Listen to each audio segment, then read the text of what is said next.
الرحمن الرحيم الحمد لله رب العالمين ونصلي ونسلم ونبارك على سيدنا محمد سيدنا الأولين والآخرين وعلى آله الطيبين وعلى أصحابه المتطهرين ومن تبعهم بفضل وإحسان إلى يوم الدين. So, alhamdulillah, we are in our second session, inshallah. Let me just bring up the right camera here for everybody online. Black Magic Design. Okay, so alhamdulillah, we got all of the technological sorcery out of the way. So, for those who either weren't here last time or just kind of curious, right, I decided to make a class for learning Arabic structured around reading. And so I developed a curriculum several years ago that was called Taysīr Ta'allum al-Lughah al-ʿArabiyyah, right? Helping to make easy the learning of the Arabic language, al-Dirāsah, al-Taʿabbudiyyah, specifically focused on learning Arabic for devotional studies. As we said, there's many different reasons to learn the Arabic language. It can be to talk with people in your family. It can be to go to a country where people speak the language. And then, of course, there is to try to understand the Quran as well as religious-based sources, which is going to be A, the focus of this class, and then B, typically for most Muslims, they naturally want to learn the Arabic language because they want to be able to read the Quran, maybe read some books of hadith and read other, essentially Islamic-based or religious-based texts. And so all of those texts will share to one degree or another a common language. And then as they branch out, they get a bit more specific. So as we said, the Quran, right? The Quran is it's a document, it's a book that has 114 chapters, it has 114 surah, and therefore it's only going to sort of talk about certain things. And its topics that it's covered are limited because there's only 114 surah, right? Whereas if you start to branch out into the ahadith, right, you start to branch out into the narrations and the traditions of the Prophet ﷺ in terms of what he said or what he did, then those are going to cover even more topics. And then, of course, Jazakallahu khairan, once you get to the front page is the one that begins with this, right? We'll go over it, right? And by the time you get to the books of like fiqh and whatnot, then you're really dealing with, topics that can pretty much touch on just about, right, anything, almost every aspect of human life. And so, since I said most of us, while speaking Arabic is nice, and we'll do some of that in class, to be honest, the goal and the most practical approach for most Muslims is going to be reading, because we want to be able to read the Quran and understand it. We want to be able to read those other sources we talked about. Now, along with that, you'll eventually develop, and inshallah we'll practice, some speaking capacity. And as I mentioned last time, many of us, when we are speaking, when we're reading something in our head, like even when we're reading Quran in our head, we feel quite adept. And then suddenly when it has to actually, leave the brain and enter all the various positions of the mouth and the muscles of the mouth and the tongue and has to actually exit the body, then that's usually where we hit a traffic jam, right? And things sort of get muddled. And so it is important to develop some facility at speaking. That is also an important component that we will emphasize. Not the most important, but that'll be part of it. And then also some oral comprehension. So I had put out on the website, right, there's several different, and I'll continue to do this throughout the class, where I'll upload reading material that will also have an audio listening component to it. And as Rami had mentioned, I didn't even know. So I had put some of the audio pieces up on YouTube where you can slow down the playback speed to your choice. But apparently you can also do that. You can click on the little menu on the audio file on the website, and you can do that as well. And so all of those things together, I said, I'm gonna make a component of that curriculum, and we're gonna call it al-Qāri al-ʿArabī, right? The Arabic reader. And so I heard Ruh asking the question, are we going through Nahu? Are we going through Sarf? Are we going through grammar? Are we going through morphology? And the answer is yes.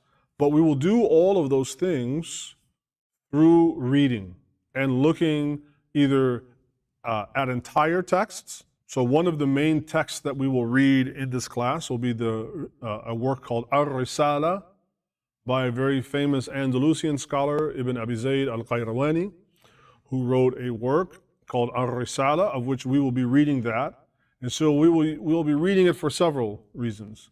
To learn grammar, to learn morphology, to learn vocabulary, which is, in my opinion, vocabulary is probably one of the most important aspects of studying that is de-emphasized in most learning formats. Like if you look at a lot of, I think Robert had mentioned something about the Pimsleur system, and in terms of a system, it's a good system, like he said, especially if you're going to be learning on your own.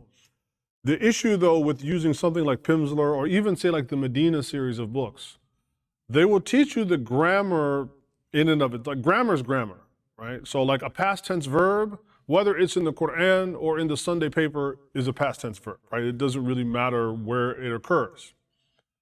But what that particular verb means that you're reading, that's really important. And so as one of my teachers said a long time ago, he said, it's important to know what the word means, and secondarily to know its inflection. Like, is it the direct object, the indirect object? Is it past tense? Is it a command? Is it active? Is it passive? These are all crucial things to know, but if you just don't know the general meaning that's associated with that word, then all of that grammar can become actually quite meaningless. And I've seen what's happened, that students over the years of studying from a lot of these books is they can, if you give them a verb, they can conjugate it, masculine, feminine, dual, present tense, past tense. It can be a jazm, lazim, all these other things. But if I throw a word at them, they're like, I'm not really sure, right, what the general meaning associated with that word is.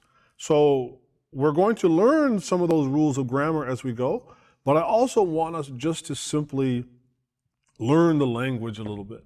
Unfortunately, we're all adults, and so it's going to be very hard to go back to how we learned our mother tongues, whether that's Urdu, Arabic, English, Spanish, whatever.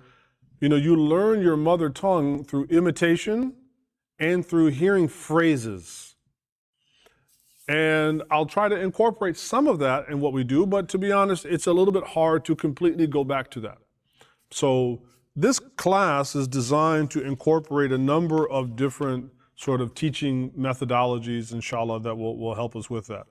So for those who were here last week, we have a handout. I might have to print out a couple of those specifically, especially for Ruh. Would you, Kawthar and Bernie, would you guys like for me to print out the printouts from last week just to take a few? I'm happy to print them out so you can take a look. I don't want you to be lost. Yeah, okay. So let me, I will, so I'm going to print out three, Dawood, I'm going to print out three versions of these each for them as well.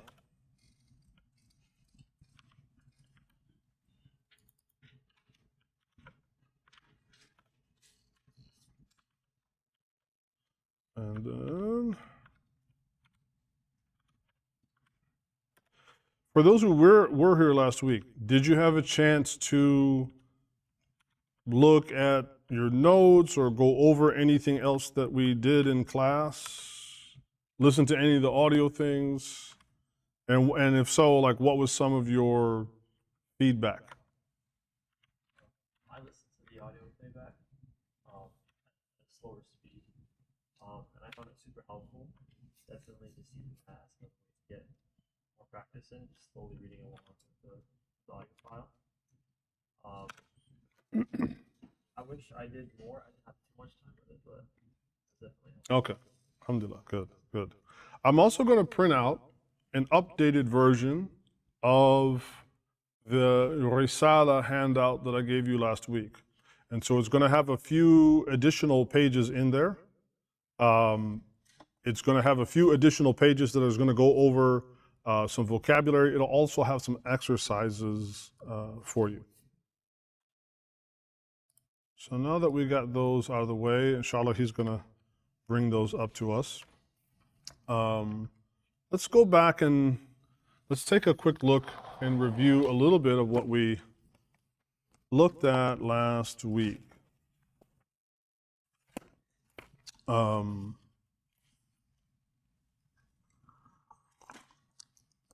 Okay, let's go over to the whiteboard here. And while he's bringing those up, I just want to, let's see, bring this up.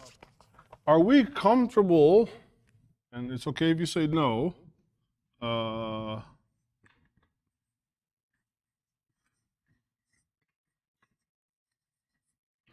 are we comfortable with what we call the alamat, right? The alamat, yes, there is a shadda there, right? But as I was telling Rami, my hope is to eventually wean you off of having to have all of the vowel markings. So the alamat of fi'l madin and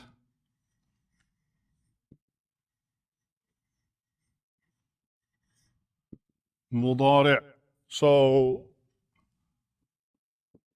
we have the alamat fi'l madin and alamat fi'l mudari'. Who remembers, right? Our three kinds of words. We have three major types of words in the Arabic. Al-kalim, right? We have, what's the first kind of word we have in Arabic? Ism. Right. We have ism. What's its plural? Very good. Asma. So this is what we call in English a noun. What's the second kind of word we have? Fi'l. Right? Fi'l. Right? And what is its plural?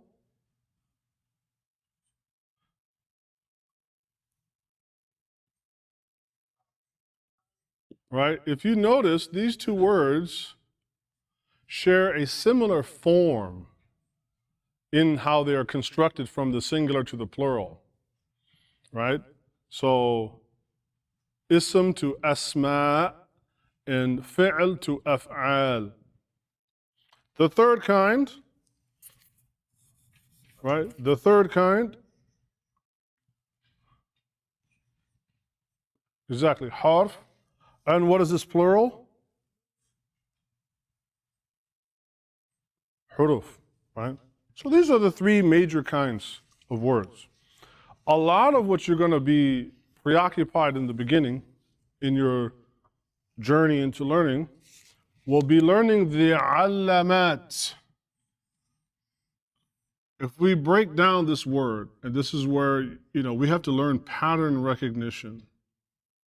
So in this word, alamat, we have three key letters in its root. Ain, lam, and mim. Ain, lam, and mim. Right? There's all kinds of words we can come up that have those three. How about ulum? What's ulum? Right. So sciences, knowledges, right? It's the jama' of ilm, right? Which means knowledge. We have alim. What is alim? Somebody who knows, like a scholar. Then we also have alam, right? And I have a whole handout on the ism fa'il and ism maf'ul, on something that is passive versus active, right? So the alim is the one who is qama ala al-fi'l alima, as we say. The alim is the person that is doing the action of knowing. But then, for a person to know something, then something has to be known, right? If the alim knows something, then something has to be known, right? Knows, known. When we say he knows, then what we're saying is that he is in the act of knowing, and therefore something has to be receiving that action of knowing. When a thing is known, then, right, then that thing has received the action of knowing. So Allah Ta'ala, we say he is Rabb al-Alam, and then what? Right, Alam, like from Surah Al-Fatiha, what's actually the whole word? Rabbul Alameen, right? So what we have is a plural. So Alam, right? Another way of calling the world is that which is known, right? The world is that which we know. And so the word alam is what we call a sound plural. And so to make it a plural, you just simply either stick a waw and a noon or a ya and the noon on the end of it, depending on some other grammatical rules that we'll get into. So when we say Allah Ta'ala is Rabbul Alameen, right, that important first part is this, the alam. A kind of theological, if you could say, implication of that, when we say Allah Ta'ala, he's not just Rabbul Alam, but he's Rabbul Alameen. He's Lord of all of the worlds, which means that is there any world that could exist that Allah Ta'ala doesn't know it? No, right? So even in the study of language, you will be able to gain insights on the significance of words. It's one thing to say, Allahu Rabbul Alameen. Allah is Lord of all the worlds. But we might be very comfortable of thinking about Allah. Oh, he's Huwa ar-Rabb. He is the Lord. Sure.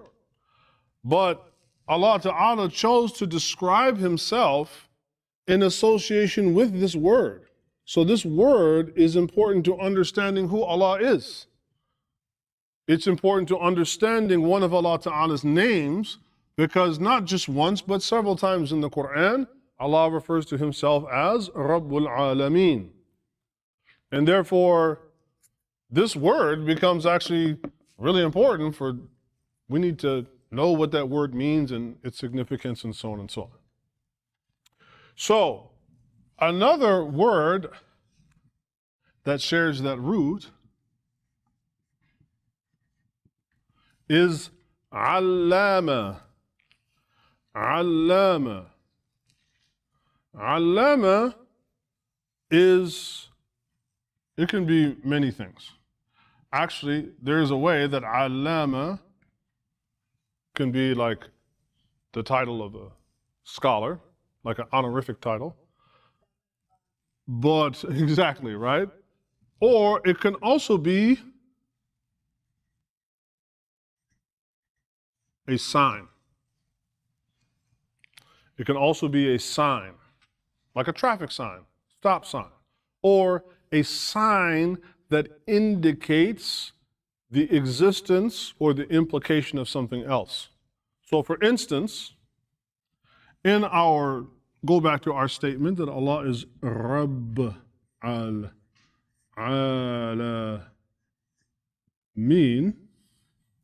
as we said, in the plural of alam, we can either have a waw and a noon, or we can have a ya and a noon. Both of these signify something is happening, right? So you can have al-alamun or al-alamin.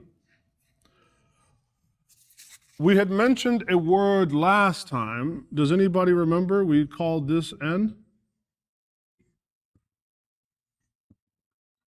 idafa. What did we say an idafa was? Anybody remember?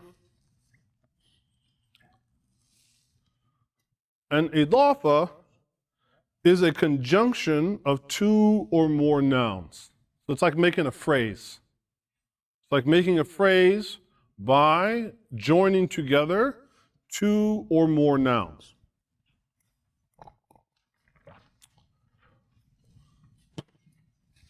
So this phrase, Lord of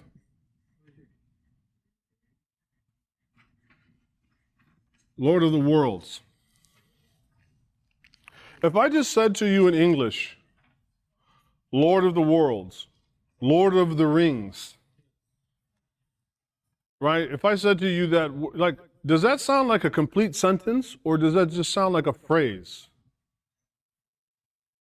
Sounds like a phrase, right? Because, great, Rabbul Alameen, Lord of the worlds, but it's not a complete sentence in and of itself. It begs the question, like, right, it still needs some more filling in.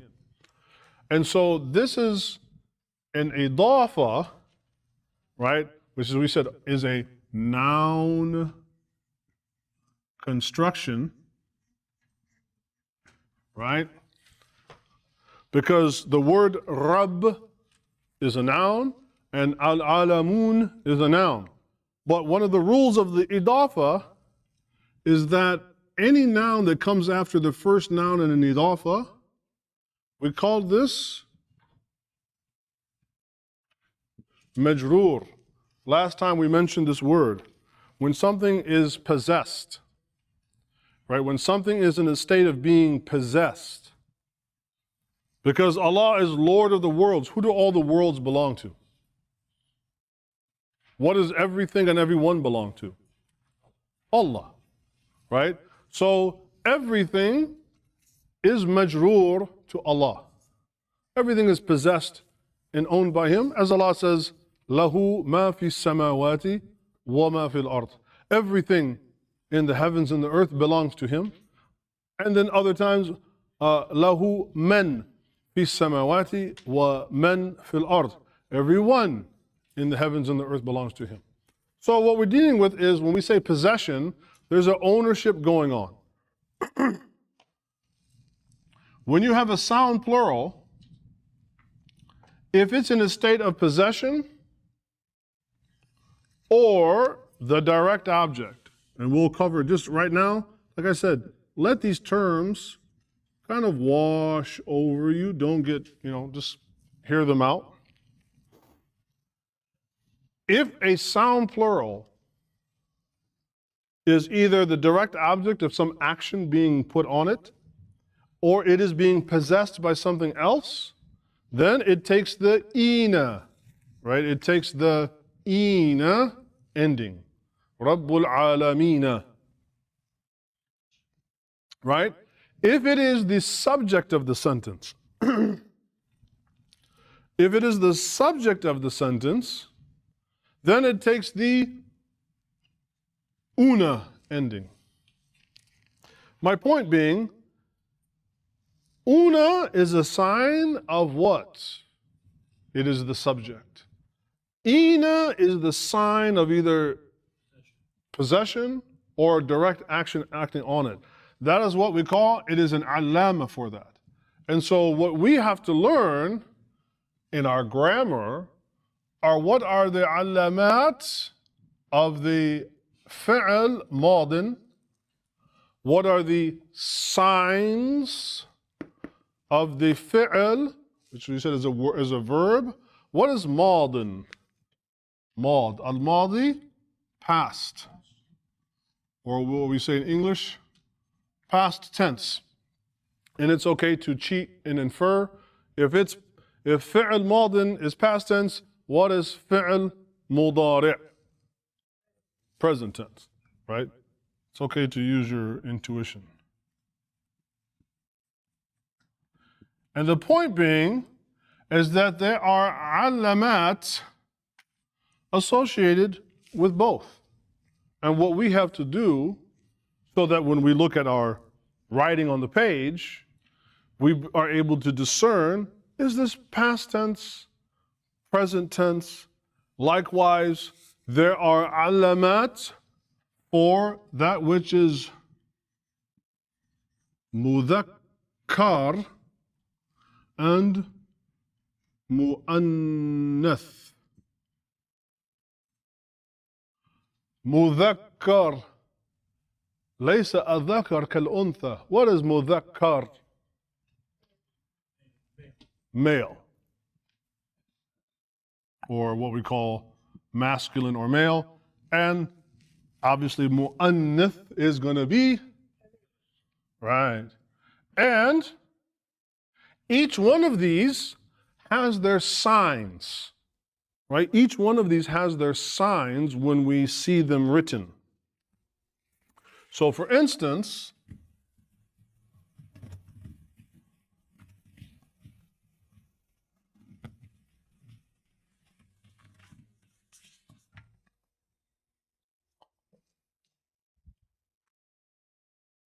if I wrote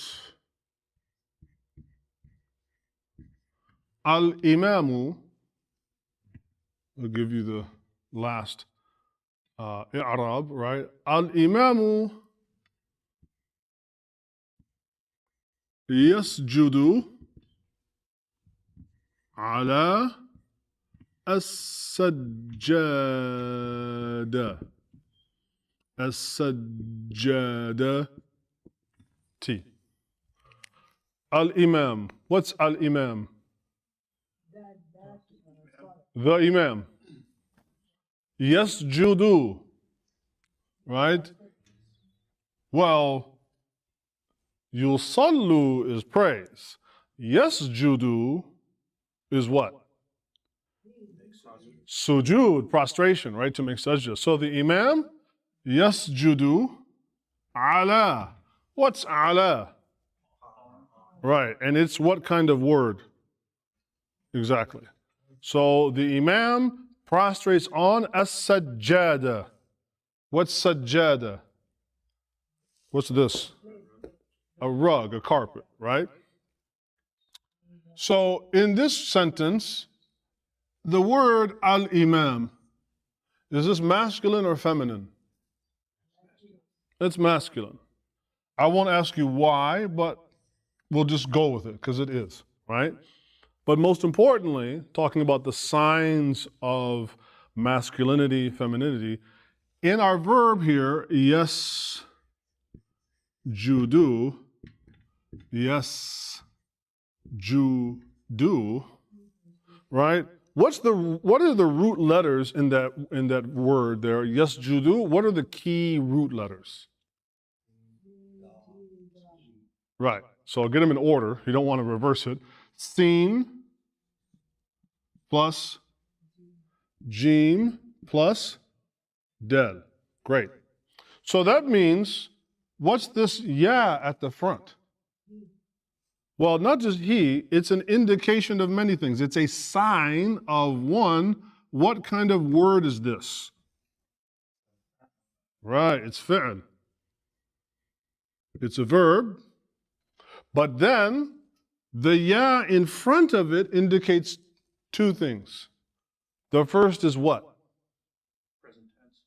Present tense. It is mudari'. And what is the third thing that it indicates? Somebody said it before. Who's praying? And the imam is masculine. So the ya indicates that it is mudhakkar. Right? The ya indicates that. But what if I wanted to say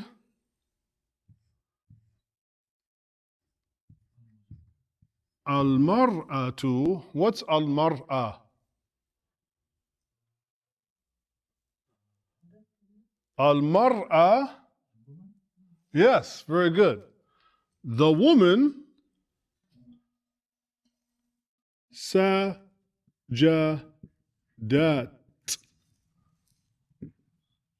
ala as-sajjada. So now, instead of having, we have our extra letter instead of being at the beginning is now at the end. Instead of it being a ya, it's a ta, and it has sukoon. So al-mar'atu sajadat ala sajjada. Now, this extra letter, it is alama of what? What type of verb is it out of the two kind? Madin, right? It's past tense. And then it is also a sign of what? Mu'annath, right? And what else? What kind of word is this? No, what kind of word? Is it ism, fi'l, or harf? Right? So, when you see this word, right? Now let's say I write both of them without the tashkil. Yes, judu. Sorry, I'm writing sideways. And sajadat, right? What's going to help you know, right, is looking for the signs. Now, I'll give you another one that's really going to confuse you.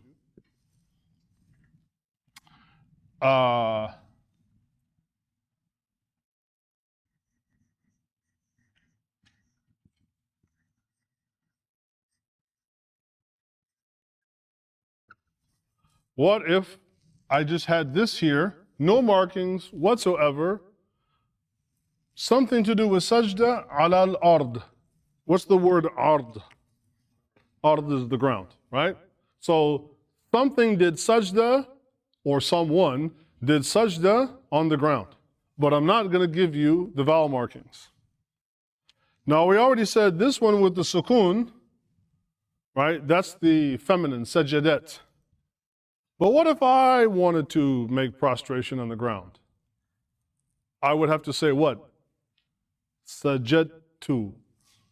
Sajadtu. Right? Sajadtu ala al-ard. But look at what happens if I take away, right? Look at what happens if I take away the vowel markings. And then we only have dots. Well, sajadat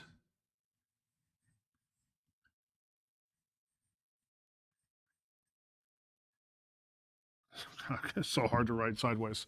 So, sajadtu ala al-ard, sajadat ala al-ard. If I wrote, I prostrated on the ground, or she prostrated on the ground, they're going to look identical. Right?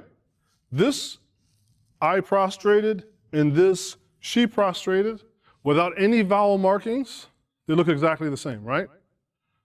So before you panic, how would you know which one? How do you know if it's first person, past tense, I prostrated? Or how would you know if it's third person, she did it, prostrated, right? How would you know? Context. You're not just gonna, I mean, if somebody just writes that on the board and walks away, well, you just have to take a guess, right? Either somebody really wanted you to know that they prostrated on the ground, or she did. There's no way for you to know.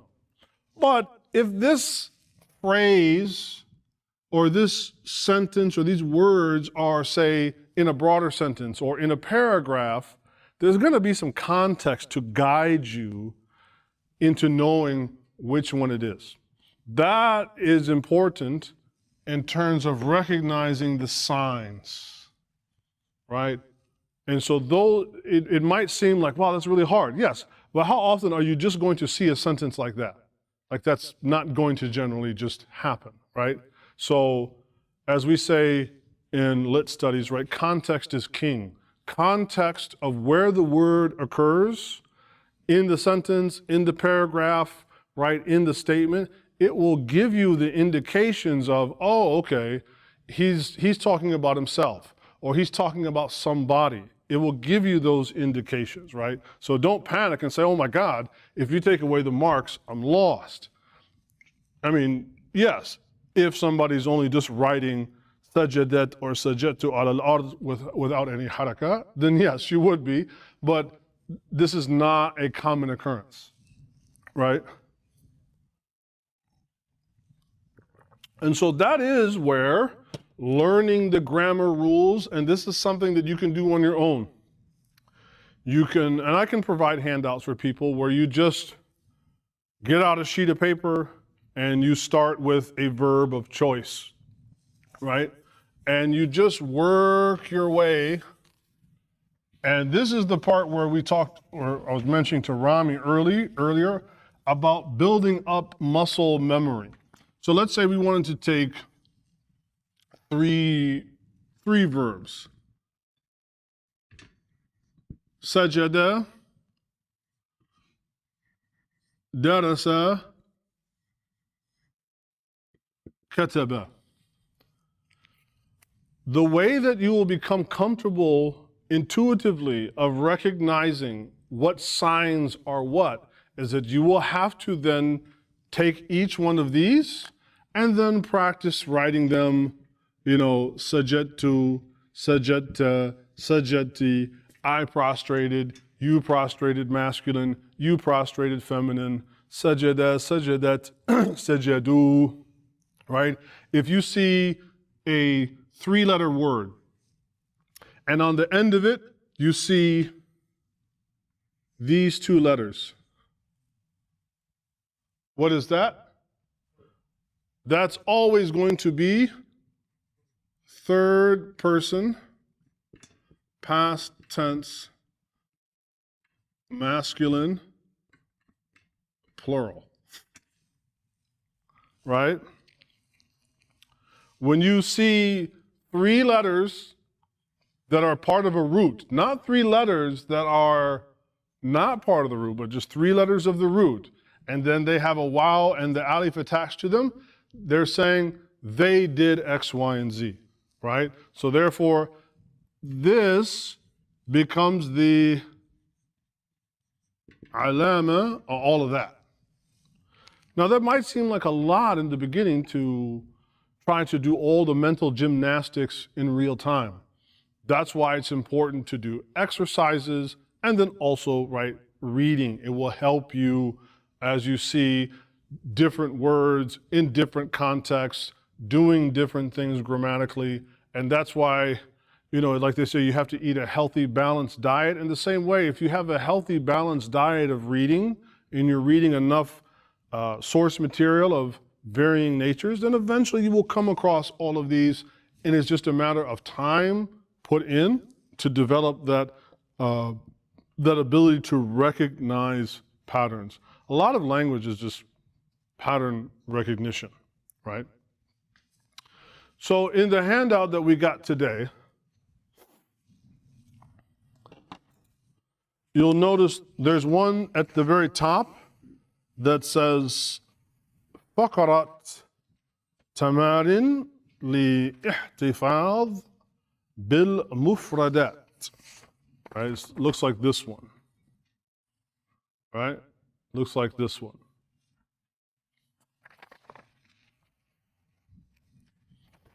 And so what I did to help you guys, I constructed a number of example sentences, and I'll read over this with you. And this is kind of one of the things we'll do throughout the course. So in our text that we're reading, the Ibn Abi Zayd al-Qayrawani text, what I'm going to do is little bit by little bit, like maybe 1 or 2 paragraphs, go through.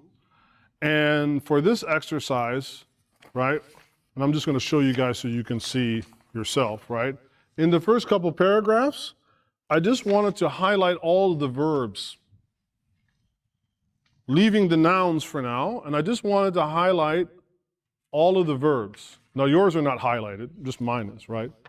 And what I did is I took all of those verbs, pulled them out, and made new sentences, and then used them in context of which they're both present tense and past tense, right? So that way, because what will happen if we read the Risala of Ibn Abi Zayd al-Qayrawani, you know, you can get to a point where you just memorize it, you know.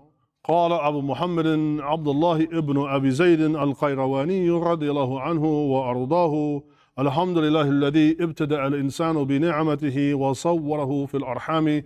Like you can just get to a point it becomes robotic and you begin to memorize the text. Well, that's great if you already know Arabic and you want to memorize the text. But if you don't really know Arabic and the mechanics of Arabic and then you begin memorizing the text, you're not really learning. So to help as an accompaniment to this text is this little text, right? So if you turn over to the second page, it begins with, yarhamkallah, al-faqara al-ula. Al-faqara and then the number 1, the very top. All right, al-faqara, al-faqaratul ula. What is al-faqara? Faqara, the word faqara, fa qaf ra, ta'un marbuta, is like a paragraph. It's like a paragraph. So the voweling, and this is what I was saying, I'll give you guys so then you write it down on top of it. It is faqara, and we haven't really discussed tanween yet, because I don't want to give you guys too much at one time. We will. But faqara or faqaratun, right, if it were an indefinite noun. But in our case, it's a definite noun because it begins with alif lam. So al-faqara al-ula. So the number 1, the way that you would say the first, there's 2 ways to say first in Arabic. There's al-awwal, and then there's al-ula. Al-awwal and al-ula. Anybody want to venture a guess at the difference between al-awwal and ula? Ula. Masculine versus feminine. Exactly. This one is masculine. This one is feminine. So why is it al-faqaratul ula and not al-faqaratul awwal? What is the sign of femininity in that first word? Ta'un marbuta. So we have this ta'un marbuta. Ta'un marbuta, which can be written like this. It can be written like this, right? It looks like a ha, right? It looks like a ha, except that it has nuqtatan. It has 2 little dots above it. And so the ta'un marbuta, right, with the ta'un marbuta, that's the sign of femininity. And so if we write al-faqara, and we want to say, well, this is the first one, then we would say al-faqaratu al-ula. Anybody want to venture a guess? What if I wanted to say the second paragraph? What's the word for second in Arabic? Or what's the word for two? Wahid.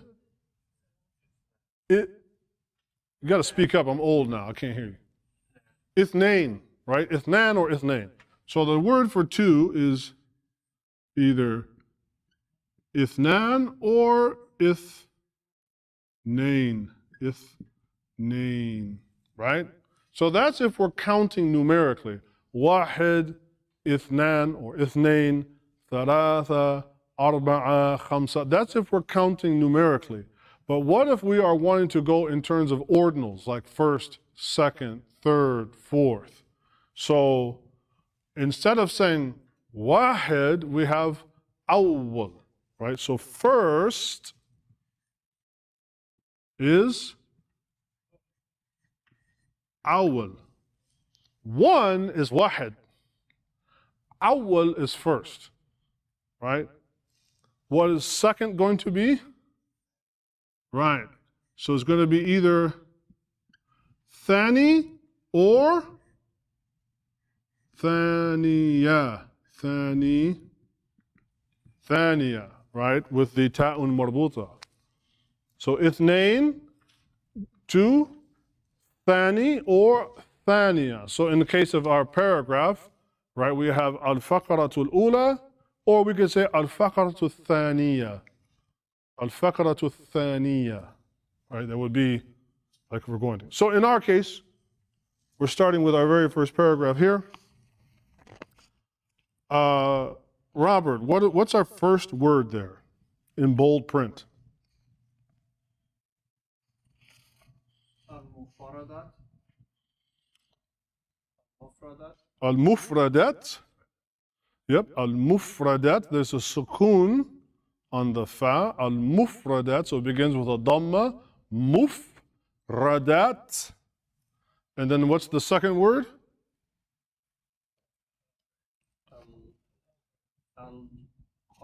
Al-Ukhra. Right, so Al-Mufradat al-Ukhra. And of course on the first page I give you what? Mustalahat, Mufradat, al-Ra'isiyya. So these are going to be the primary terms. And so the verbs we're going to look at in that are going to be ibtada'a, sawwara, abraza, kana, yassara, allama.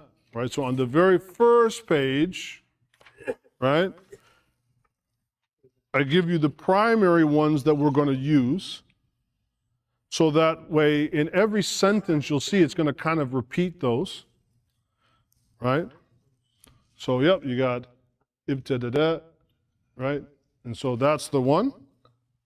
And then when you turn it over, that's where we have, right, al-mufradat al-ukhra. What's ukhra? It is related to the word akhirah. What's akhirah? The afterlife. But the part about after is key. After is related, at least in Arabic and somewhat in English, to other. So mufradat, what's mufradat? Vocabulary, right? Vocabulary words, we can call that mufradat.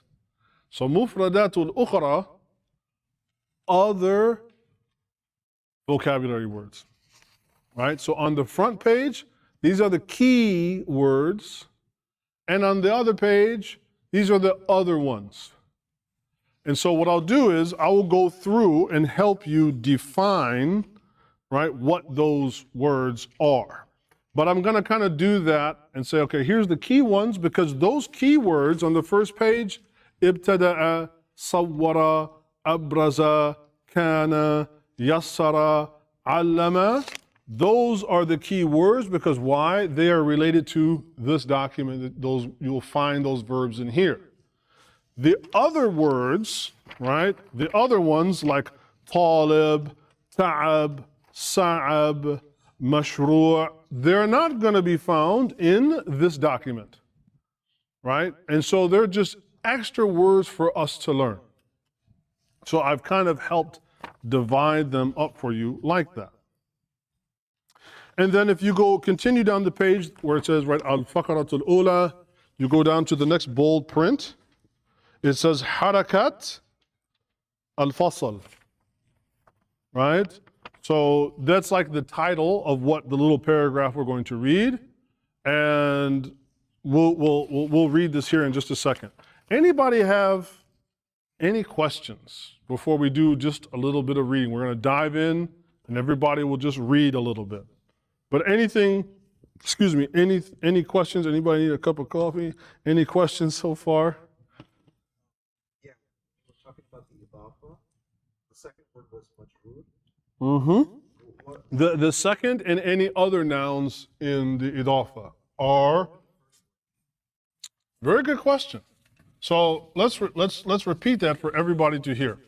So Ruh asked the question about the kind of word construction, right?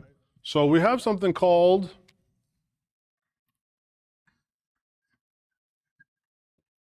idafa. Idafa is going to be related to asma, right? It's going to be related to nouns because it's a conjunction or joining together of two or more nouns. Two or more. So you can have an idafa, most common, you'll see an idafa that has two terms. But you can have 3, 4, rarely, because if you start chaining together a bunch of nouns, it's going to kind of sound clumsy, but it is possible, right? So it is related to nouns, right, to asma. And so we'll do right now, focusing on the first and second parts of our idafa. And so the first part, we call this mudaf. We call this mudaf. The second or third or 20th or 50th, right, of the however many other nouns come after are what we call mudafun alayhi, right? They are mudaf alayh. So we have the first one is mudaf, and the second one is mudaf alayh. As we mentioned, these ones will always be majroor, right? There's possession going on. What is the sign of possession in Arabic? The most common. There are a few others, but the most common one is that the last letter in the word will take a kasra or that vowel marking, right? The little slash below the E sound. So to answer Ruh's question, for the mudaf, right, in Arabic we have basically 3 major vowels. We have fatha, we have dhamma, and kasra. We have a, u, e, right? We're familiar with these 3 types of sounds, right?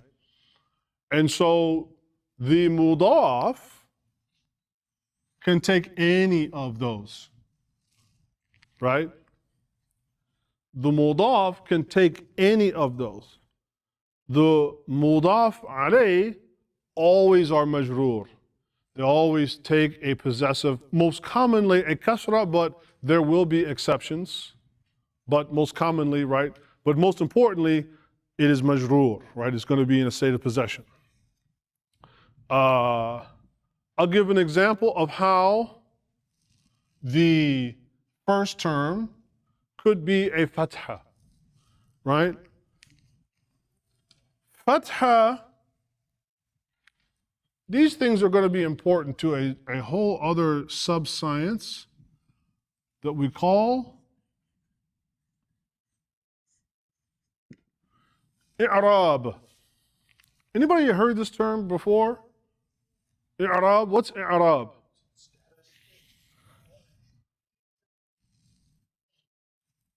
Well, it includes that, but more importantly, i'rab, it is the ilm or the science of determining what vowel goes on the last letter of a word, and that is what makes a word mu'arrab. That's what makes a word in Arabic an Arabic word, right? So what I mean is that, let's take the word masjid. That's a word we'll all know. Masjid. So there's three ways we can say this word. Masjida, masjidu, or masjidi, right? Meaning that the dal, the last word on the end of our word here, the last letter on the end of our word, has three possible cases. Again, we're talking about what kinds of words? Nouns, asma, right? We're talking about asma. And so what we're really talking about here is ilm al-i'rab. We're talking about the science of how to determine, right? In common speech, Arabs don't like to do i'rab, right?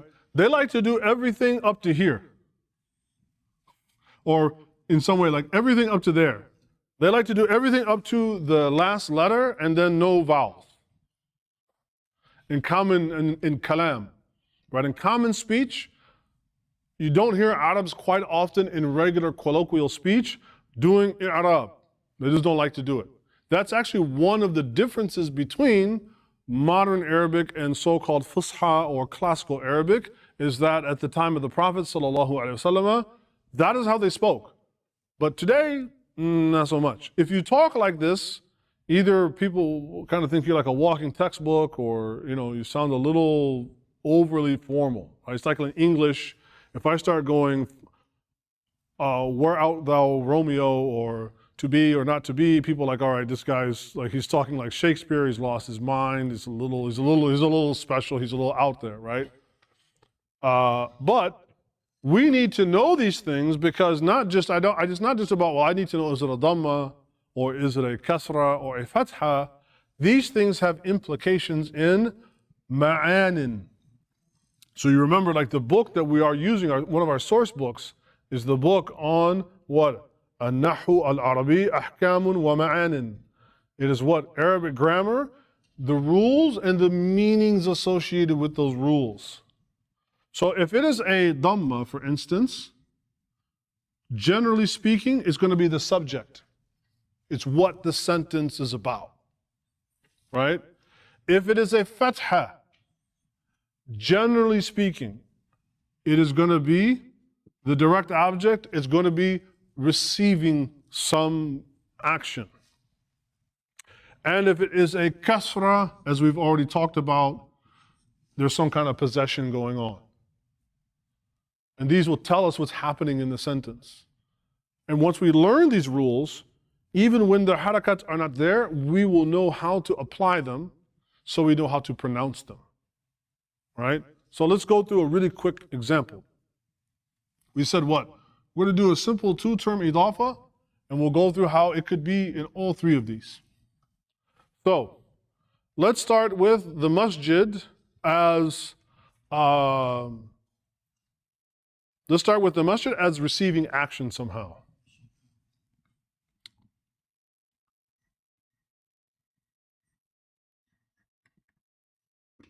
Al-jama'atu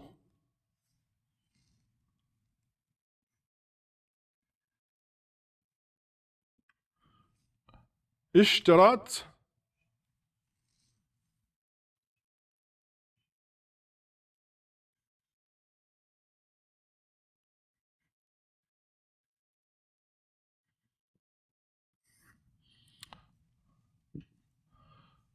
al-jama'a. What's the jama'a?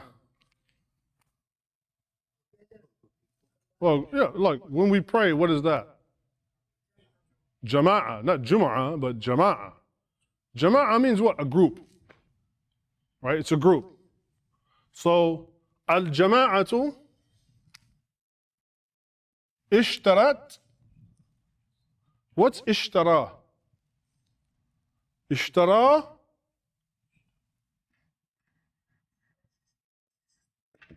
Ishtara, to buy, right? So it's ishtarat, right? It's ishtarat.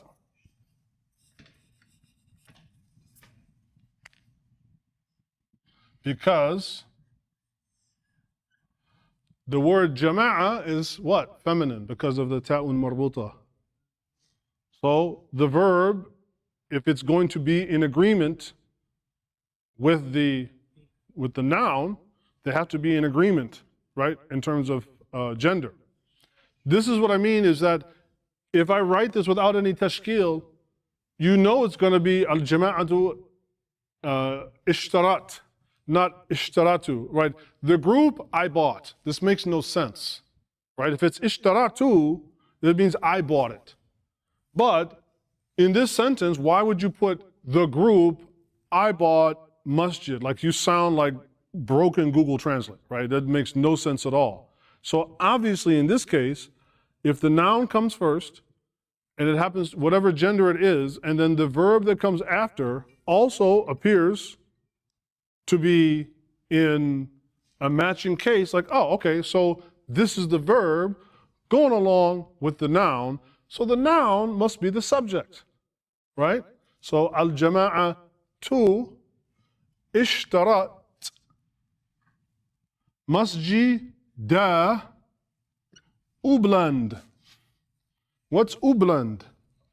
Yeah, upland in Arabic. Ubland. Nahnu al-umblandiyun. We are the people of upland. So the group or the jama'a, because we could say, instead of saying the group, like let's say the religious congregation. Al-jama'a ishtarat masjida upland. The jama'a purchased the upland masjid. So in this sentence, we have a verb, right? We have a fi'l. And what does that fi'l mean? To buy, to purchase. Who did the action? Al-jama'a. How do we know? Al-jama'a two. If this is the subject, this is the action, then what's receiving the action? Not just the masjid, the upland masjid. Because this whole thing is what? No. It's an idafa. It's a conjunction of two nouns. What kind of word is masjid? It's ism, it's a noun, right? And upland is also what kind of a word? It's ism, right? It's a noun. So as we said, the idafa is like ism plus ism, right? It's a noun-noun conjunction. That's a whole nother question. I don't want to confuse them about masdar. We won't, that's much further ahead, right? So the point is, this is the idafa. Masjid, upland. The very first mudaf, right, the first term of our idafa, we said it can take any one of these depending on its function in the sentence. It could be the subject, it could be the object, and it could be possessed. So the first term of our idafa, we said it can take any one of those three depending on its function in the sentence.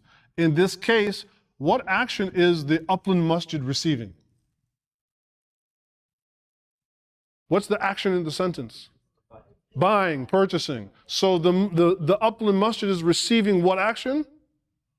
It's being bought, it's being purchased, right? Therefore, the last letter has to reflect that in the voweling. So it's not masjidu or not masjidi, it's masjida. That is the alama that is the sign that it is the direct object.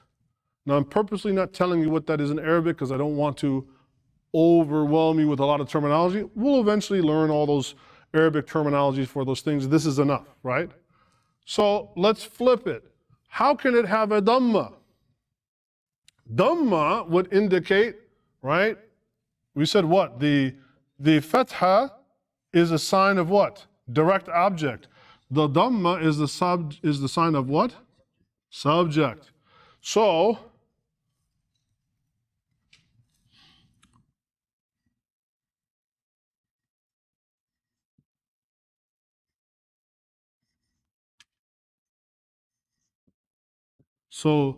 masjidu land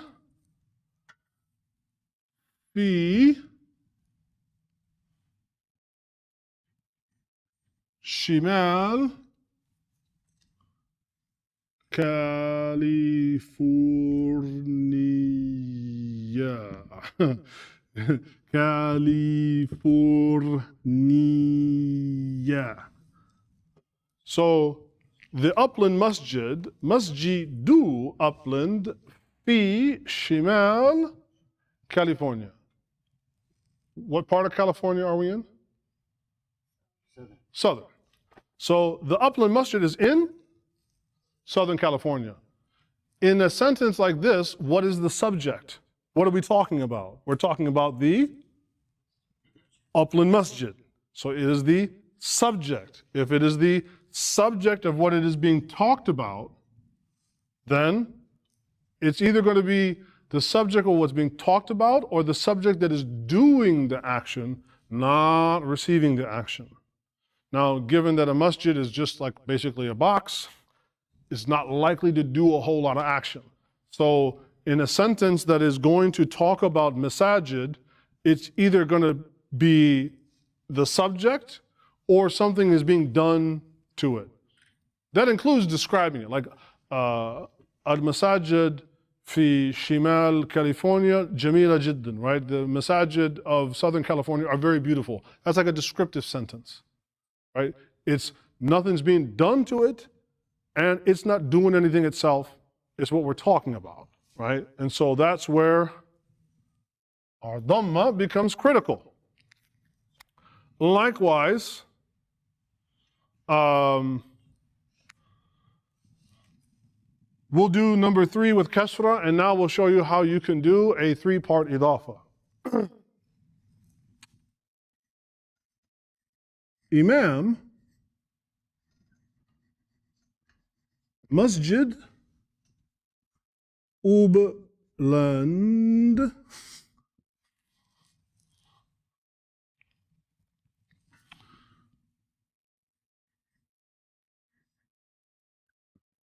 قريب من مساجد أخرى. So, this is our idafa. And this time we have 3 terms. We have mudaf wa mudafan alayh or alayhima, mudaf alayhima. We have 2 mudaf alayhi, right? So we have 3 terms in our idafa. Imamu masjidi upland. What does this mean? Just kind of almost just put it together in order and translate. Imam is what? Imam. What is masjid? Masjid. What is upland? Upland. The imam of the upland masjid, right? The imam of the upland masjid, قريب من مساجد أخرى, is close to other masajid.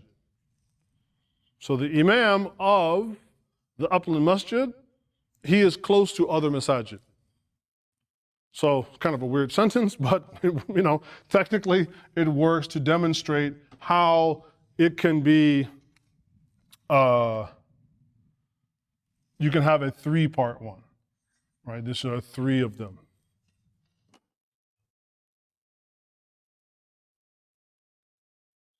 Right? So these signs are important to know. Right? These ones are very, very important to understand. Any question yet?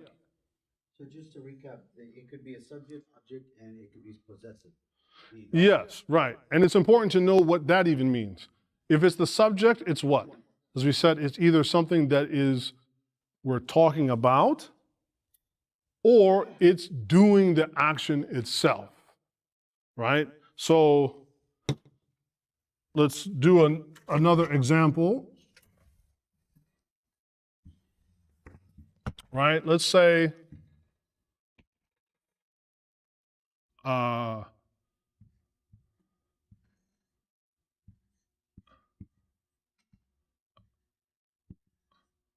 Imam al-Masjidi, Imam al-Masjidi. So there's our idafa. Imam al-Masjidi. So we have our subject, because the first term has a dhamma.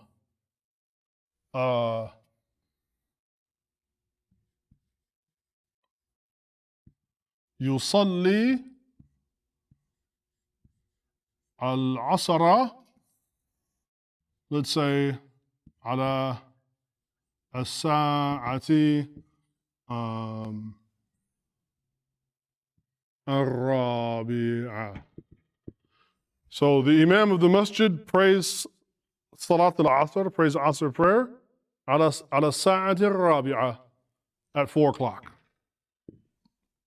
Right? So in this case, the Imam or the subject, right? The subject in this case is doing an action. What's the action that he's doing? Salah. Yusalli.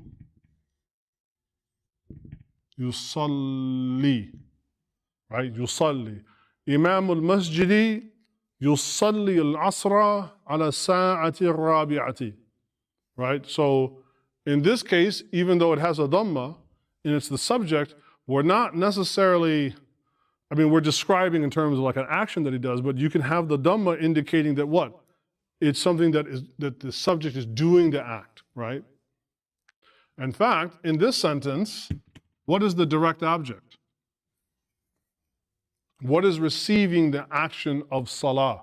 What is receiving the action of praying? Right, al-Asr. Right, that's the prayer that we're going to pray, and so it's receiving the action of being prayed.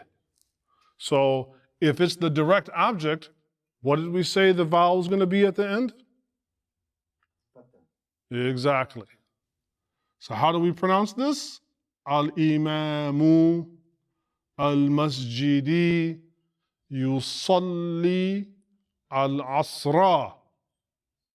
And then we said ala is a harf. In fact, it is specifically harf jar. So it is what we talked about as possession. So how do we pronounce those last 2 words? As-sa'a and al-rabi'a.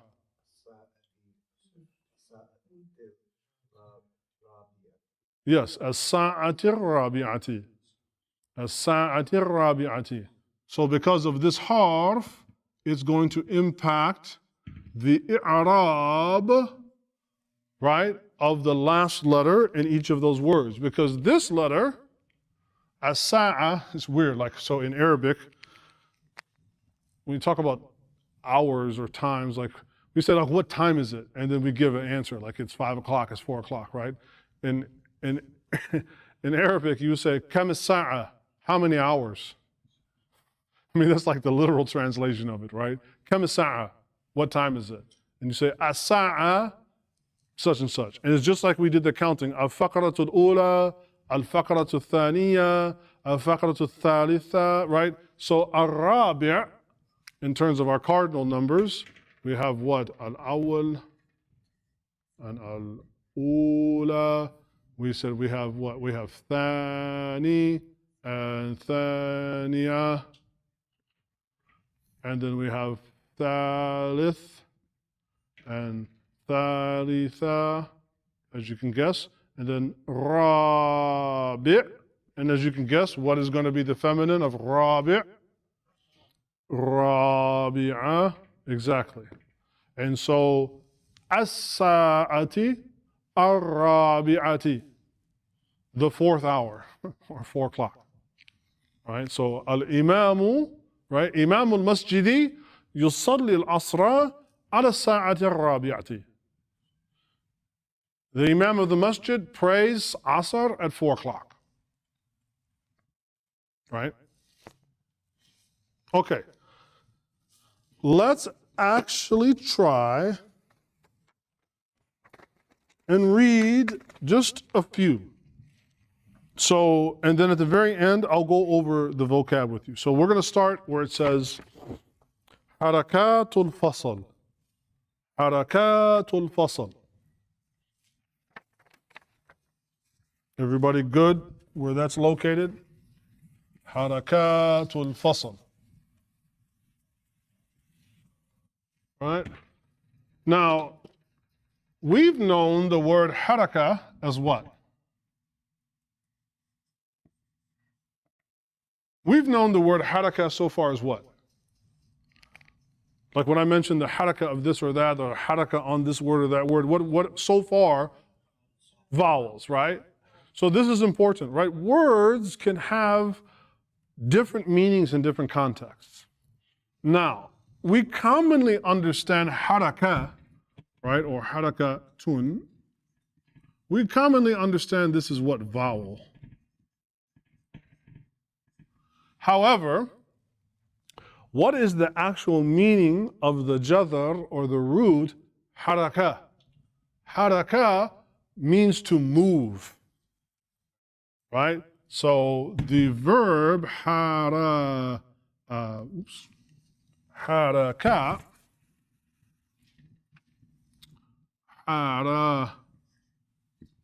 haraka means to move or for there to be movement. And so because you asked, I'm going to cheat just a little bit, Kawthar. Haraka, in terms of what kind of word is it? It's a masdar. I said I wasn't going to do it, but I was tempted. So all you have to know is, for now, is that a masdar is a noun derived from a verb. To give you a simple explanation, if haraka means to move, what is haraka? Not meaning vowels. What would haraka mean? Movement, right? Like in English we say movement. So harakatun, movement. Haraka as a fi'l, as a verb, means to move, right? Now, the other meaning, it can also mean activity. Because, I mean, don't you move around when you do activities, right? So, the plural of this masdar, the plural of haraka is going to be harakat. Harakat with the long vowel. Harakat, we could just say as what? Activities. And then, what kind of construction is that? We have harakat.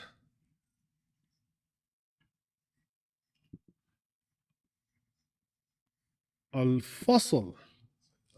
It looks like an idafa, yeah. Because the verb doesn't take alif and lam like this before it, right? So we have activities of what? What is a fasl? Fasl, again, can have a couple different meanings. Fasl, as a masdar, as a verbal noun, it can be a lesson, like almost like dars. Like dars and fasl can kind of have a very similar meaning. They both mean a lesson. But fasl can also mean the place where you are going to teach, or the classroom, right? So in this case, fasl is classroom. So if we put these together, what do we call harakat al-fasl? I'll give you a little hint about, since we're all working in English, right? If you want to translate, typically, especially an idafa that just has two terms, think of this as number one and number two in terms of the translation to English. So if harakat means activities and al-fasl means the classroom, translating to English, we would say what? There you go, classroom activities. The other important thing here is that you will notice that we like to, when we have alif and lam, sometimes we always like to say the, right? There are times when this is appropriate, like I would say al-kitab, like the book, that book right there, al-kitab, okay, fine, the book, that's fine. But in the case of an idafa, quite often, especially when we go from Arabic to English, while we are talking about a specific classroom because it has alif and lam, so it's a definite noun. However, it'd be weird to say the classroom activities. That sounds a little odd, right? It actually sounds better to say what? Classroom activities. Especially in this case, this is like a subheading in our document, right? It's got bold print, and then there's something that comes below it. So it actually sounds a little bit more appropriate in English to just say what? Classroom activities. The other thing with this is that sometimes the alif and lam can have the meaning of am and khas. It can have the meanings of generality or specificity. So in this case, we don't know what we're getting into yet, so it's kind of like more general. So what? Harakat al-fasl, classroom activities. Okay, Robert, why don't you read to the first period there. So it'll end with Risala, and then we'll have Rami. So أبت الضع الطالبة مشروعها في الرسم وتبتدأ أقرأ فاكتب رسالة. okay, all right, Rami.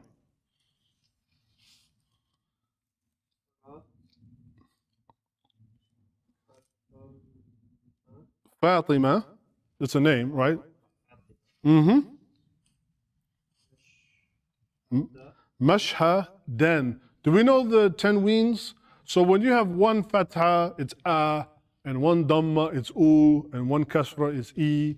But when you see them where they're like two together, right, it's an, in, un. So mashhadan, or jamilan, not jamila, right? So when you see two of them, it's the an, in, or un sound.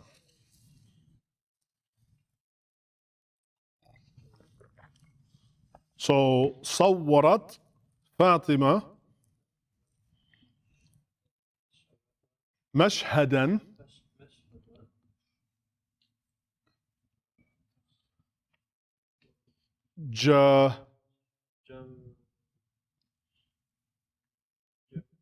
جميلا.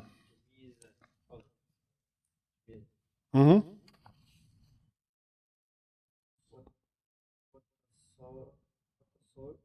وتصوروا. It's okay. It's your first time. الآن. Yep, الآن.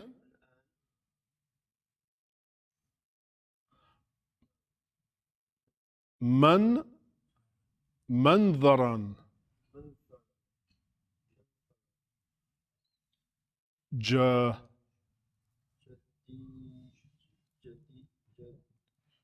جديدا. Good. Yeah.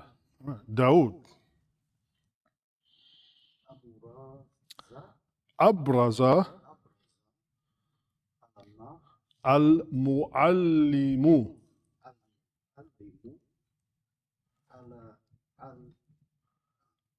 So noon is a sun letter, so we don't say al-n, we say an, right?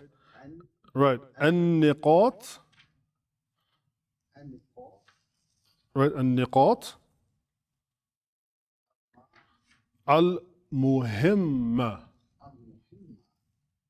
But what's after the, what is this, is that a dhamma? It's a comma. That's a comma. Comma. Yeah, yeah. So in Arabic, it's kind of, some of the punctuation is a little bit reversed. So yeah, it's a comma. Al-muham, right? Al-muhamma. Wa yubrizu. Wa yubrizu.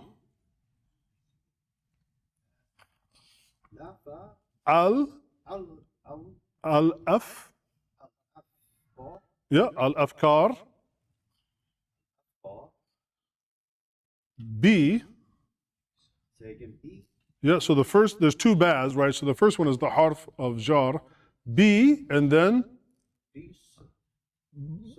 basata. B basata. Good. Ruh. On the next page begins with waffaqa.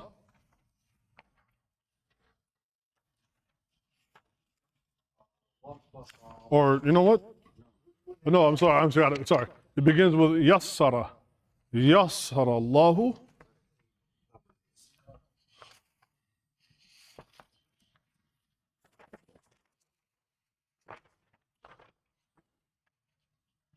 Yassara Allahu.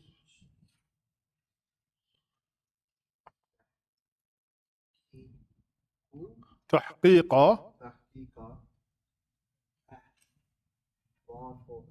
أهدافهم. Because تحقيق and أهدافهم constitute an إضافة.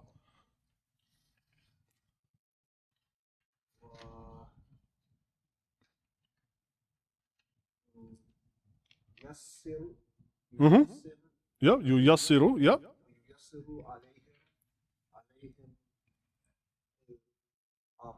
الأمر. Very good. Yep.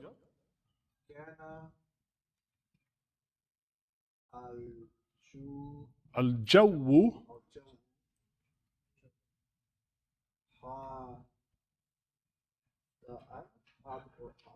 هادئا.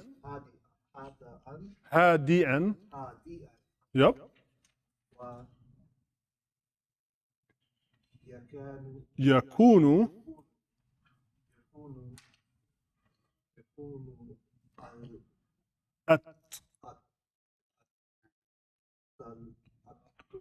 Yes, الطلاب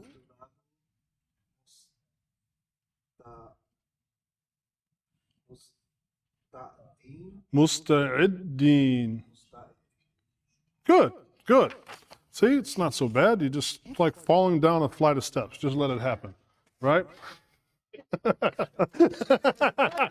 just like falling down a flight of steps. Don't try to catch yourself. Just bust all your ankles and your head. It's okay. You got insurance. Don't worry about it, right? All right, so let's look at the first one here. Going back to the beginning, after, right, harakatul fasl. So we have ibtada'at and then at-taliba. So there's a rule going on here. So first off, let's look at like what's happening. Ibtada'at. This is from the form of ifta'ala. Ifta'ala. That is the, inshallah, assalamu alaikum. Right, that's the wazn sarfi. That's the morphological form that particular verb is built upon. Don't worry about it, I'm just showing it to you because you'll see it again. So, ibtada'at, what is the sign or what does this ta on the end signify? Does it signify I'm doing the action or she or it feminine is doing the action? Feminine. Right, okay. Now, normally, if it's a she, what voweling does it take? Normally, right, normally it would be a sukoon. But what's going to come right after is going to be a definite noun, right? A definite noun that takes the alif and lam. So in this case, and this is a rule that's important because it also applies to tajweed, we have to make something that is called a wasla. Wasla, we have to make a connection. So in order to make the connection between here and here, the sukoon becomes a kasra. This only happens when you have a word that precedes it that would normally take a sukoon, and then the next following word starts with alif and lam. Right? Now, in colloquial speech, people would say ibtada'at at-talibatu or ibtada'at at-taliba. But we want to learn the grammar and what's behind it and the reasons why. So ibtada'at at-talibatu. Ibtada'at at-talibatu. At-ta, because ta is one of the what? Huruf shamsiyah. It's one of the sun letters. So at-ta-li-ba-tu. هذا هو الاسم وهذا هو الفعل. This is the verb, this is its subject, this is its fa'il, this is its actor, right? So we have the fi'il and then we have the fa'il. Fi'il, fa'il. The fa'il is what? The one doing the action. So in this sentence, ibtada'at at-talibatu, what's talib? What's the word talib? Talib. Student. Right. Or more specifically, a male student. So what's a female student? Taliba, right? Either or un, right? If it's indefinite, it would be talibatun. But it's definite because of the alif and lam. So what? It's talibatu. So now the real meaning, the real question is, what in the world does ibtada'at mean? Ibtada'a. Ibtada'a comes from bada'a. Anybody know bada'a? To, yes, to begin or to start. So in our sentence here, right? And I'll help you with the vocab, right? So ابتدأت الطالبة مشروعها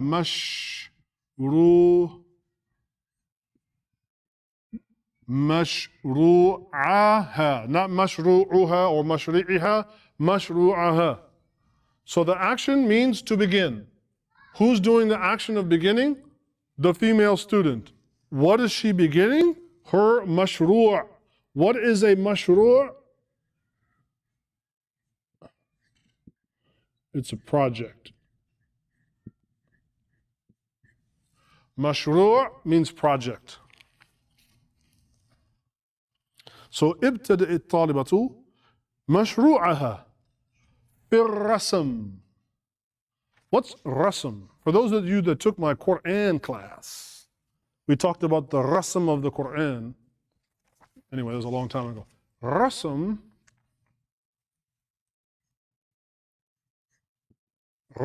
means to draw or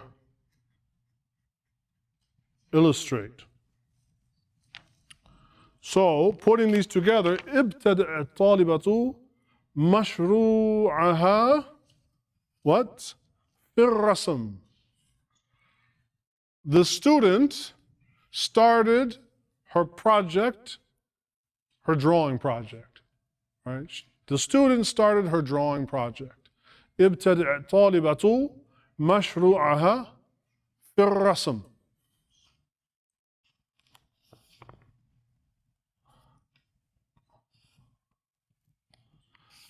Then now, and this is why I gave, right? So we have ابتدأ.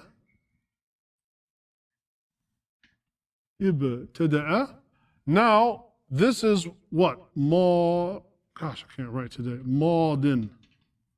This is past tense. Right? Now, right after that, we're going to have present tense. That's why I specifically did these so you can see. Now we have يبتدئ يبتدئ ابتدأ يبتدئ. ابتدأ means what? ابتدأ, he began. يبتدئ, he begins. But if we're talking about our female student, we're going to change our ya to what? A ta. As you will see, not in every single case, but in many cases, ta indicates femininity. Now, not in all cases, right? But in many cases, the ta, either in the beginning or the end, that's why we have a ta'un marbuta as a sign of femininity. At the end, right, ibtada'at, that's the sign of femininity. Talibatu, femininity. So if we want to now switch it to the present tense, then it's going to now be tabtadi, tabtadi'u. That's the voweling on that word. Tabtadi'u. And nobody freak out. I will make a audio recording that will go with this that you can listen to and play back and so on. But I just want you to kind of hear it over, right? So ابتدأت الطالبة مشروعها, because the mashru' is the project and it's what's receiving the action. Now what is this ha on the end? We have mashru', and then we have this ha on the end. What's the ha therefore? Exactly. It's a pronoun suffix, right? It's a pronoun suffix. And so if I want to say something is mine, I can add e to it. If I want to make it yours masculine, I can make it ka. If I want to make it yours but feminine, ki. And then if I want to make it his, I make it with a ha like that, hu. Or if I want to make it hers, I make it ha with an alif, ha. Ha. So if you look on your page, it shows a ha and an alif after mashru'. So mashru'aha. Her project is receiving the action of being started. That's why the ayn in mashru' has a fatha and not a dhamma or a kasra. And then fir rasmi, we said rasm is like to means what? To draw or to illustrate. And then it says وَتَبْتَدِئُ أُخْرَى. Another student is going to begin a project, what?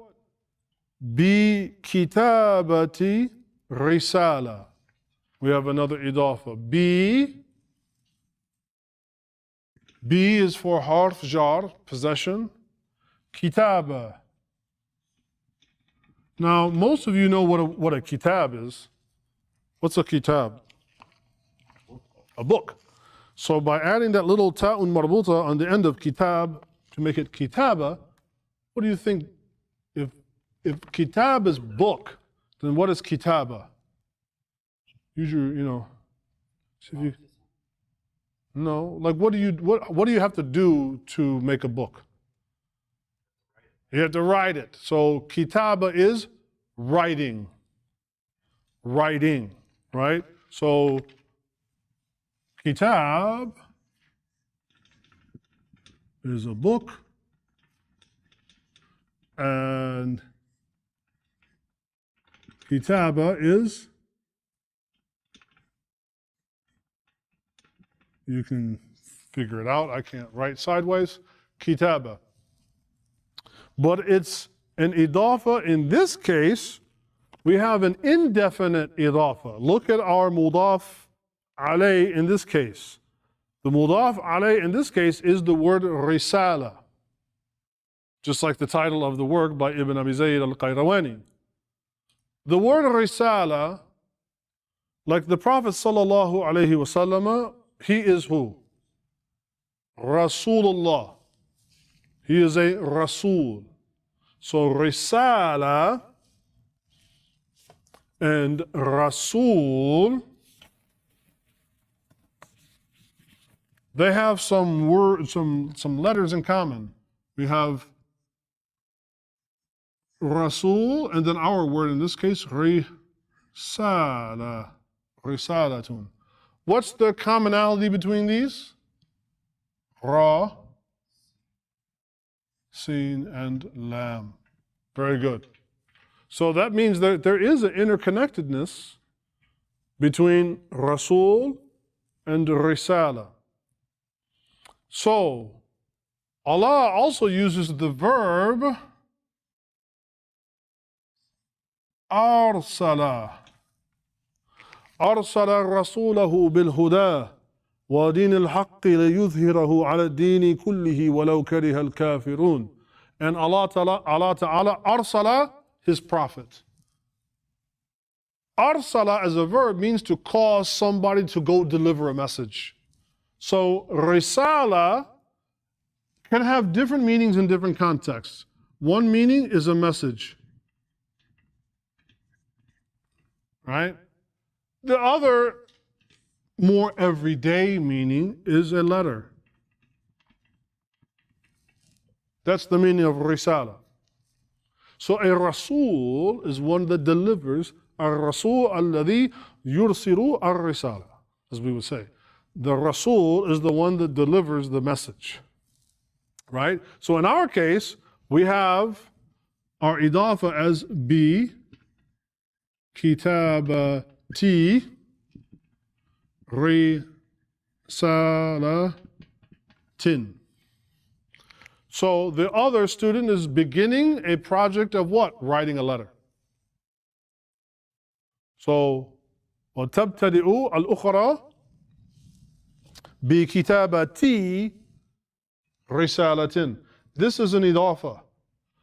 All of the other idafas that we had, they were a definite idafa, where the mudaf, or the first term, was an indefinite noun, but then the second term, or the last term, was a definite noun. And that makes it a definite idafa. But you can also have indefinite idafas. So the way we would translate is what? Writing a letter, right? So if we write like writing a, that's the key word here, a letter, right? This tanween is what will be thought of in our English translation as the a letter, not the letter, a letter, right? Because that's what makes this idafa indefinite. There's no alif and lam in it, or there's not like a proper noun in it, like a name of a city or a person's name, right? It's purely indefinite. Likewise, our second sentence about Fatima, the verb is sawwara. Sawwara. With the shadda there. Sawwara. Allah Ta'ala talks about وَصَوَّرَكُمْ in the ruhum, that Allah Ta'ala is the one who fashioned you in the womb of your mothers. وَصَوَّرَكُمْ فَأَحْسَنَ صُوَرَكُمْ وَإِلَيْهِ الْمَصِيرُ. And Allah Ta'ala is the one that shaped you and how excellent He shaped you, and to Him is the return. Sawwara. But in this case, right, what are we talking about? We're talking about Fatima. She's the subject of our passage now, and she's going to do the action of sawwara, so it has to be sawwarat. Because Fatima is what? Feminine. So it has to have the gender agreement between the subject and the verb, and of course, like, any other adjectives. So, sawwarat Fatimatu mashhadan jamilan. What's a mashhad? So, it isn't readily apparent, but you all know this word, shahada, right? Well, mashhad and shahada share what in common? Right? Yep, sheen, ha, dal. So, simply put this mashhad, we call this like a scene, like if you're writing a play or you're going to paint a picture and there's a scene being portrayed, right? We call this a mashhad. And so what kind of mashhad it is? A jameel mashhad. What's Fatima? Mashhadan jamilan. Jameel is what? Yeah, beautiful. So Fatima is then going to, in her mashru', الرسم, in her drawing class, she's going to depict or illustrate what? A mashhad jameel, a beautiful scene. وَتُصَوِّرُ الْآن, and she is now going to, right? وَتُصَوِّرُ الْآن. What is tusawwiru? Tusawwiru is the present tense of sawwara. So, sawwara, to sawwiru. That's the form, right? Sawwara tusawwiru. Tusawwiru is going to mean either it or she, feminine, is doing the shaping or the fashioning, or it can mean either one of those. Like it can mean like because in Arabic there is no it. Everything is gendered. Everything has to have a gender, right? Like وَالشَّمْسِ وَضُحَاهَا. Allah says the sun, right, and by its brilliant light. And so in Arabic, ash-shams is kalima mu'annath. Mu'annitha, it's a feminine word, even though there's nothing feminine about the sun, but just in Arabic, everything has to either be masculine or feminine. So in this case, وَتُصَوِّرُ الْآن, and she is going to right now make a mandaran jadidan, a new, right, a new look.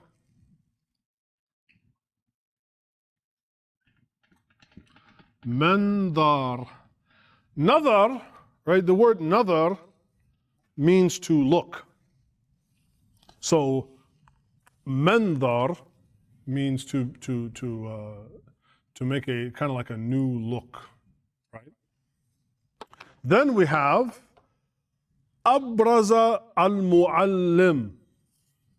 Abraza al-muallim. The teacher, right, the muallim, is going to do the verb of abraza.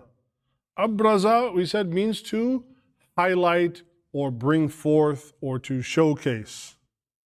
And in what is he going to showcase? An-niqat al-muhimma. He's going to showcase some very important points. So abraza, and you'll notice like every time I'll give you the past tense and the present tense. So abraza, abraza, yubrizu. This is past tense. This is present tense. So the word niqat,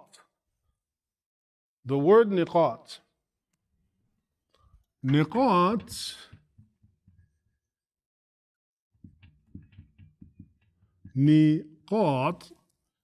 هو جمع, is the plural of نقطة. You know what a نقطة is? See those little dots? You know, like when you write a ya, it's got 2 dots below, and a ta has 2 dots above. The dot is what we call a نقطة.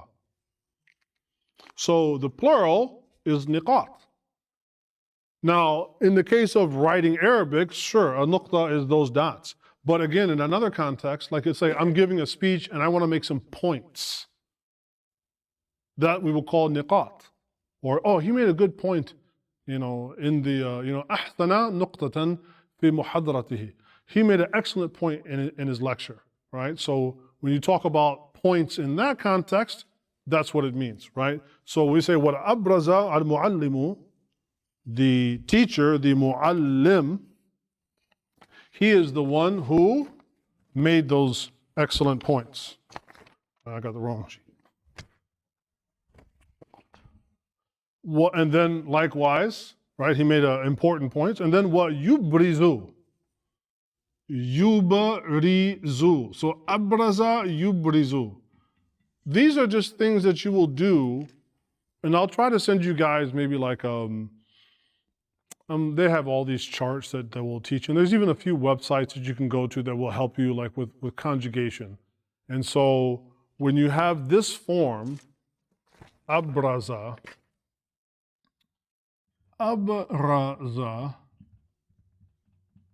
it is bunya ala al-wazn ala. So abraza is built upon the morphological form of af'ala. And therefore, when we want to make it into its present tense, it's going to be yuf'ilu. Yuf'ilu. You know this form, af'ala, there's so many words you already know that are built upon it. Let's take one that we all know. Everybody in this room is everybody in this room is what? Keep going.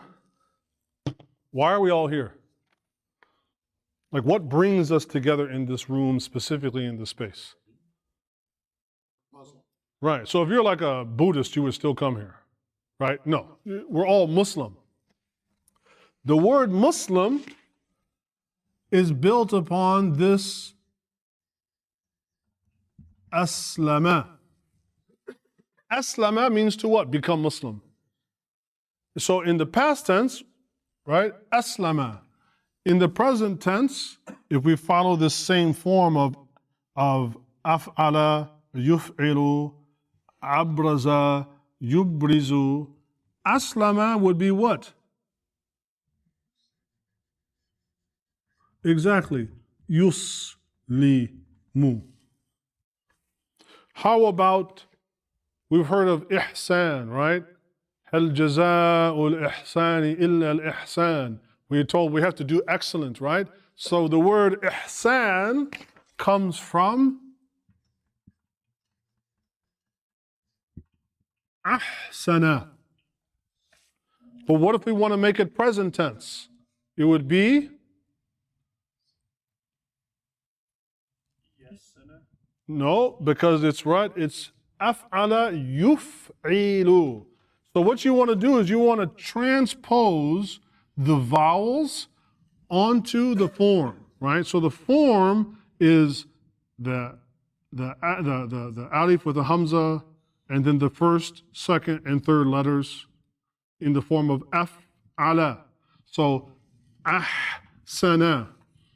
Likewise, yuf'ilu, we drop the alif and make it a ya, and then we put a sukoon again over the fa, and then we put an a kasra this time over the ayn and a u over the lam. So ahsana becomes yuhsinu.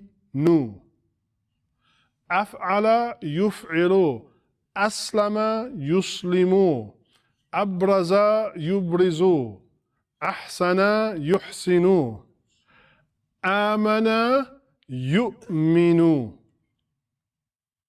These are all, there's a ton of words that are all built on this. This is a very common form. This is also the form that is also for what I call the transformative form.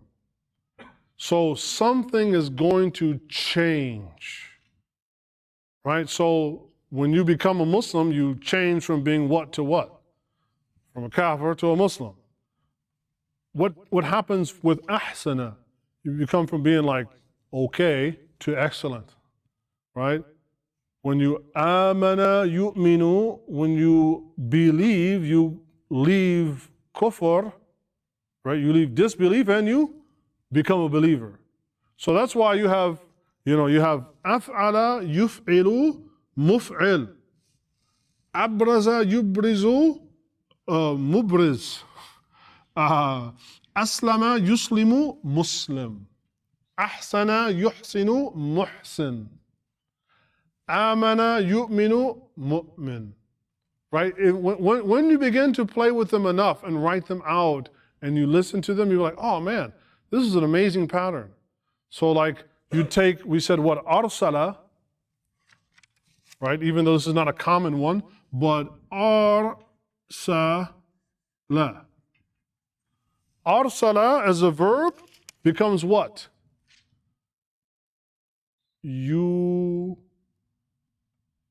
af'ala yuf'ilu arsala yursilu. And then the one that is the active part of the mursil. وَالسَّلَامٌ عَلَى الْمُرْسَلِينَ.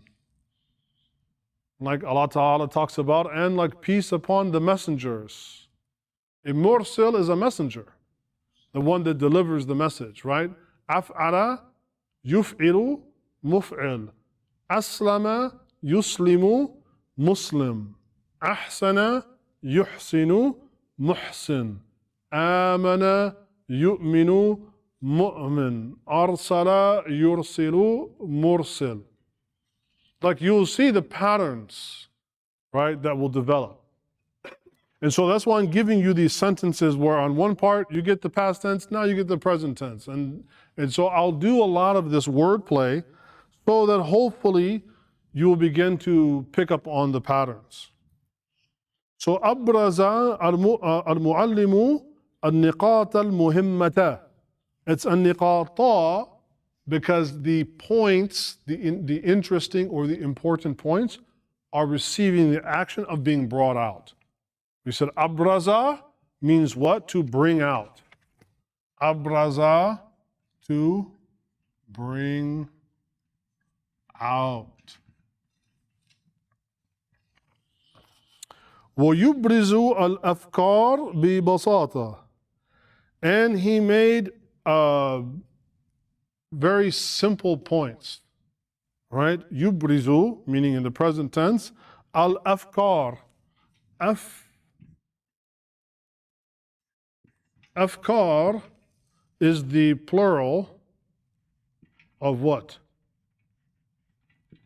Fikr. What's fikr? Thought. Thought, and therefore thoughts is afkar. And right, the teacher, yubrizu al-afkara bi basata. He made many simple, straightforward points. يسر الله تحقيق أهدافهم. Allah is the subject and He's doing the act of yassara. What is yassara? Yassara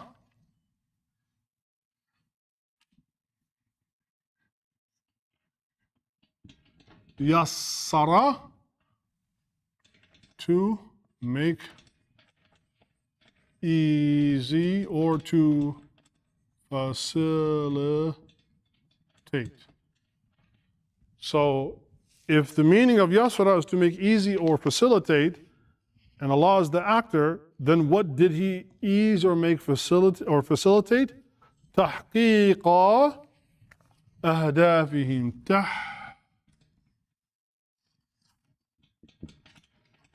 تحقيق means to actualize. It is related to both the word haq and haqiqah. I'm saying this because these are probably words that you guys may have heard or known. What is haqiqah? Reality, right? Even though it can have some other meanings, but haqiqah, reality. Haq, that which is true, or it can also mean a right. But tahqiq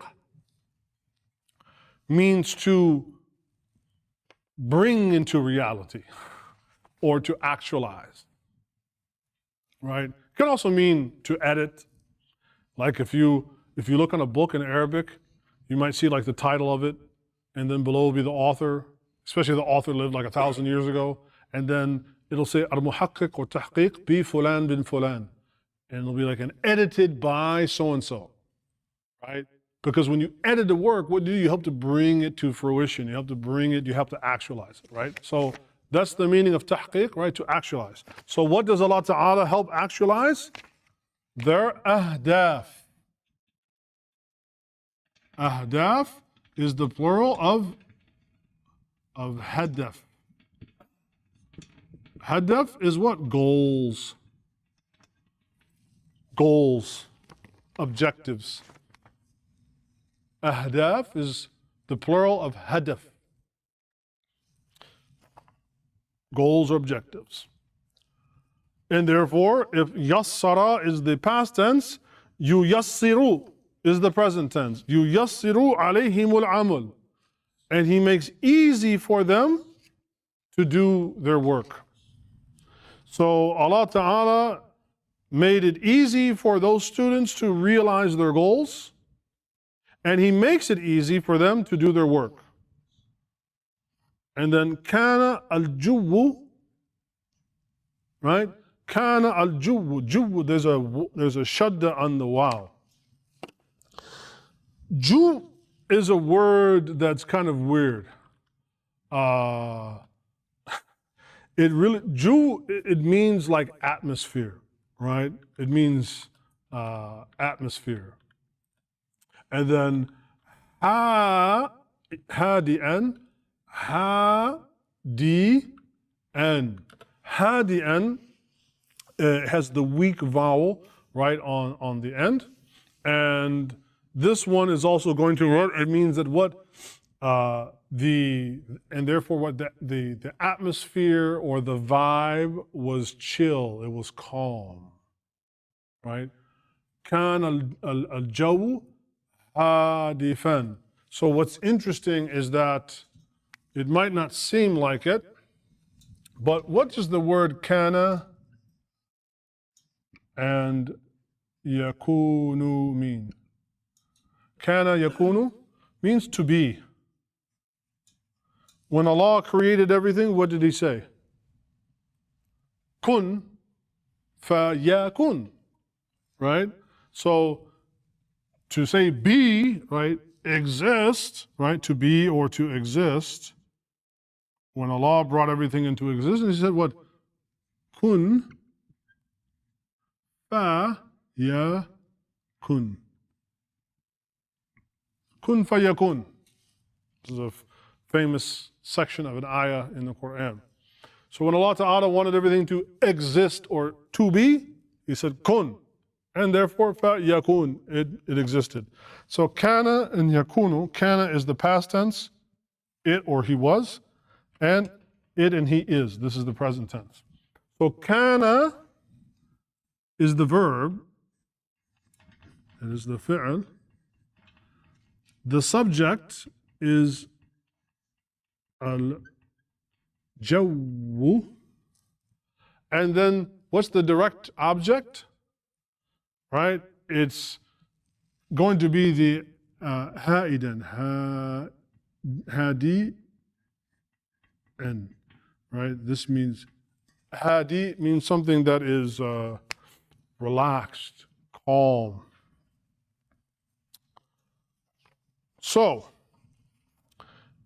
in the next section, and I know we're pretty much hit our time here, I will help you guys. I will upload another document that'll walk you through the vocab, right? In the next section, it says jumal, amthila, right? Some other example sentences, and these are kind of like one-offs, that these will just help you to understand how some of those words are employed.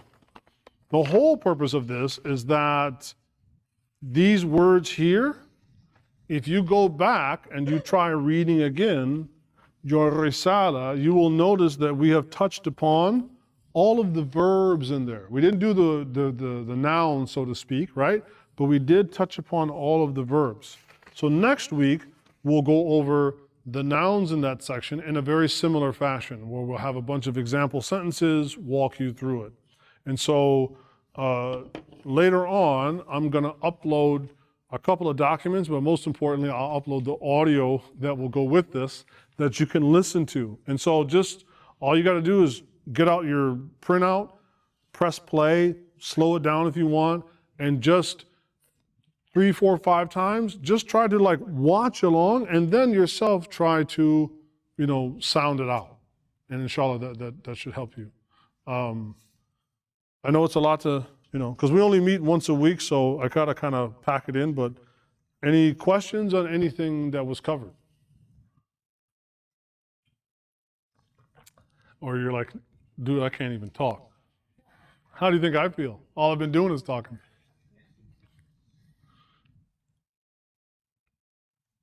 So alhamdulillah, and likewise, if you have, I was actually thinking, Dawood and I talked about this last week. I was thinking of, because I know not everybody uses WhatsApp, and I know that not everybody uses this or that, but I was actually thinking maybe to start like a Discord, so that, through the week, if you guys have questions, you can shoot them through that, but then also you can work with each other. Like if you guys want to set up a time, like Ishaq was saying that he couldn't be here today because he had a death in the family, but he was saying that it might be nice even virtually that whenever you guys have time, you could also meet up and chit chat or just share some of your reflections. So I thought about maybe creating a Discord for that. I don't know if anybody would be interested in that. Okay, so inshallah, I'll work to get that up this week. So before you leave, if you have my number, can you just text me an email that you actually check? I'm sorry? Yeah, I said, can you guys text me because everybody has my number, right? Can you text me an email that you actually use so that I can use to set up the Discord, and then I can send you the info for that? Yeah, so. All right, well, alhamdulillah, wa salatu wa salam ala rasulillah. Inshallah, I hope this was not too overwhelming. I hope it was helpful. And again, through the week, if you have any questions or any difficulties, by all means, please, definitely, please shoot them to me. Inshallah, I'm happy to answer those. And if I don't see you before then, we'll see you next Sunday, inshallah. Jazakallah khair, Sheikh. What? Really, really good class.